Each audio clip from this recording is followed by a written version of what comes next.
ex-Navy officer. So let's welcome him, the person of dynamic personality and brave heart. Thank you. What inspired you to join Navy?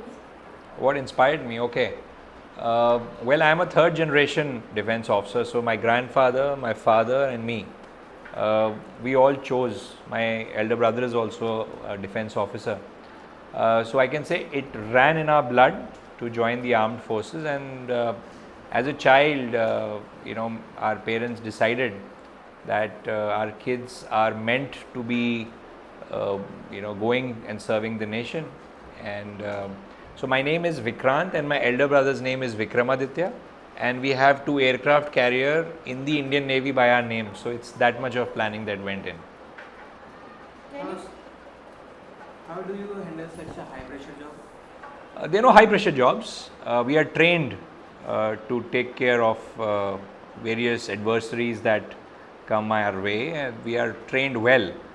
When we go to the defense academies, our academies attune us, prepare us well physically, mentally, morally, and there are no high pressures. In fact, we create pressures for others.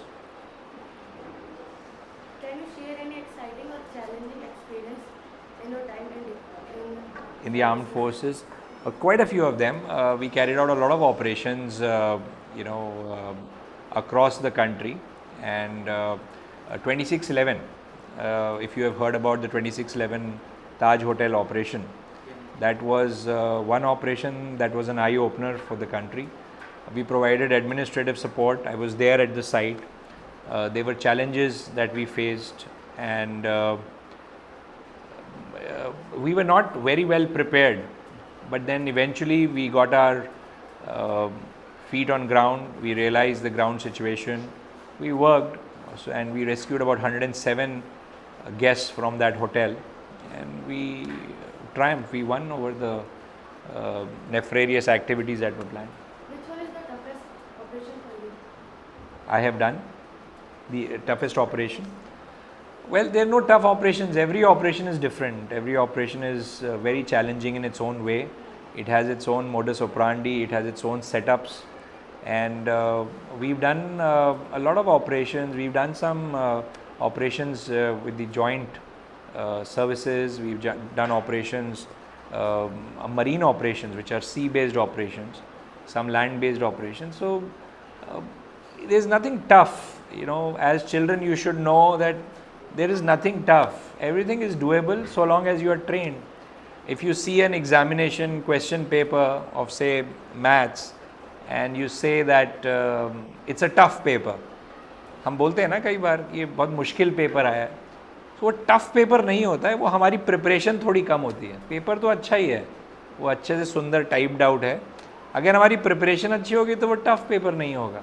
तो preparation is the की. तो जो when I talk to young children, school going kids, आपको school में जो पढ़ाया जाता है, आपको जो क्लास में सिखाया जाता है, अगर आप उसको ध्यान से सुनेंगे, आप उसको ध्यान से पढ़ेंगे, आप अपने रेलेवेंट डाउट्स अपने टीचर्स से पूछेंगे और आप उसको याद करेंगे, रिवाइज़ करेंगे और उसको आप खुशी खुशी समझने की कोशिश करेंगे, तो कुछ भी टफ़ नहीं रहेगा. तो इसलिए हमको फ़ौज में ट्रेनिंग जब दी जाती है तो कुछ भी टफ़ नहीं होता है हमारे लिए. सब कुछ हमारे लिए एक चैलेंज होता है जिसको हम फेस करते हैं और अच्छे से करते हैं.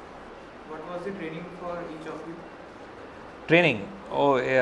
Training is the most memorable thing for any officer.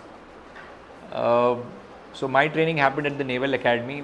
At that time it was in Goa, and now it has moved to a place called Edzimala in Kerala, which encompassed a lot of activities, physical fitness, cross countries, रोज़ 10 kilometre दौड़ना. उसके बाद छोटी सी गलती करने पर, किसी और की गलती करने पर भी हमारे को पनिशमेंट मिलना, उसको हम रगड़ा कहते हैं फ़ौज में.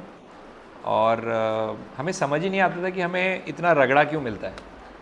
तो साइकिल है लेकिन साइकिल चला नहीं सकते, साइकिल को कंधे पर रख कर भागना है. और कोई और खाने पर लेट पहुंचा तो हम सब का खाना बंद. तो वो सब चीज़ें हमारे को टफ़ बनाने के लिए थी, वो सब चीज़ें हमारे को एक एहसास दिलाने के लिए थी कि आपको फ़ौज में आए हो तो मौज करने के लिए नहीं आए। How important is Sir, what keeps you motivated for this job? Patriotism, देश प्रेम, देयर इज़ नथिंग अबव देश प्रेम। अगर हम देश से प्यार करते हैं तो हमारा मोटिवेशन लेवल अपने आप ऑल टाइम हाई पे रहता है। और एज़ यंगस्टर्स, आज का जो यूथ है, मैं आपको यही बोलना चाहूँगा कि आप देश के बारे में सोचिए, और जब आप देश के बारे में सोचेंगे तो आप मोटिवेटेड रहेंगे। how important discipline and physical fitness in your field? See, it is not a choice. It is expected that you are physically fit, mentally alert. You are taken through tasks, you are taken through activities, you are taken through rigors. कई बार हमको 3-3 दिन तक सोने को नहीं मिलता था। फिर हम लोग जंगल वॉरफेयर के लिए जाते थे तो जंगल्स में हमें छोड़ दिया जाता था, और उन जंगल्स में, उस टेरेन में छोड़ा जाता था जहाँ पर आपको सर्वाइवल भी अपना खुद करना है। आपको खाने के लिए भी जो चीज़ें हैं वो आपको साथ में ब्रेड वगैरह ले जाने को नहीं मिलती थी। आपको वहीं पर जंगल में कुछ मार कर खाना होता था अगर आपको ज़िंदा रहना है। आपको वही पानी पीना होता था जो कीचड़ का पानी है, और आप कैसे उसमें से पानी पियो या मत पियो ये आपके ऊपर था। तो ये चीज़ें हमको सिमुलेट करके दी जाती थी ताकि हम लोग रियल टाइम में वॉर के लिए तैयारी रख सकें। How does it feel to you and your wife to serve in Navy? Oh, absolutely thrilling.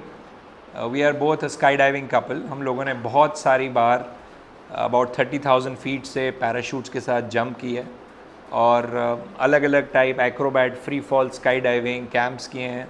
हम बहुत सारे यंग एंथुजियास्ट को हम लोगों ने स्काई डाइविंग कराई है, और बहुत मज़ा आता है। एंड हम लोगों ने, this is a combat role in the armed forces. जो पैरा ट्रूपर बैज हम लगाते हैं, पैरा ट्रूपर्स, वो इसलिए लगाते हैं कि हम दुश्मन के इलाकों में जाकर काउंटर माइनिंग मेजर्स कर कर वहाँ से पैदल आएँ, तो हमारी फ़िटनेस बहुत ज़रूरी होती है।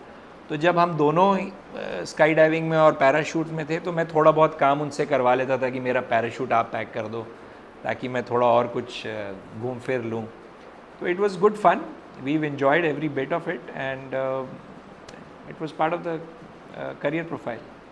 Sir, how will you balance your job and your family? In the armed forces, it's all manageable. The forces looks after you very well.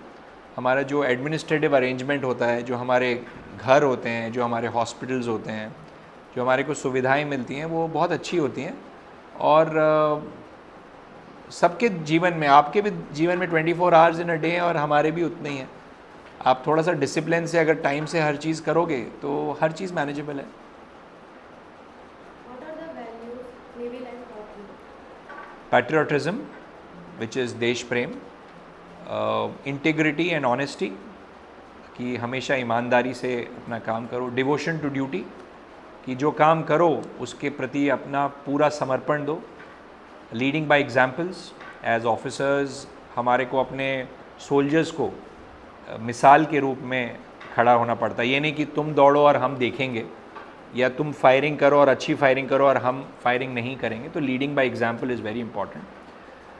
ये सब चीज़ें मिलाकर हम अपना जो कमिटमेंट टू द फोर्सेस है उसको बढ़ाते हैं। How did a day looks like in Navy officer by Navy officer? We start very early. We start as early as 5:30 in the morning, and एक कंसेप्ट होता है SSS, which is washroom, shave and shampoo. यानी आपको सब कुछ चीज़ें 3 minute में करनी होती हैं। ये नहीं कि आप दिन भर बाथरूम में बैठे रहो, 3 मिनट में आपको सारे काम करने हैं। और एक मग पानी से ही सारा काम करना है। ये हमारा एक जनरल रूटीन का हिस्सा होता था। वो इसीलिए होता था क्योंकि हमको तैयारी, हमारे पास जीवन में लग्जरी, स्विमिंग पूल और घरों में पानी जैसे आता है हमारे, उतना लग्जरी हर जगह पर नहीं मिलता है, हर टेरेन पर नहीं मिलता है, शिप्स के ऊपर नहीं मिलता है, जंगल्स में नहीं मिलता है, जहाँ पर हम लोगों को जाकर ज़िंदा रहना भी है और दुश्मन को अटैक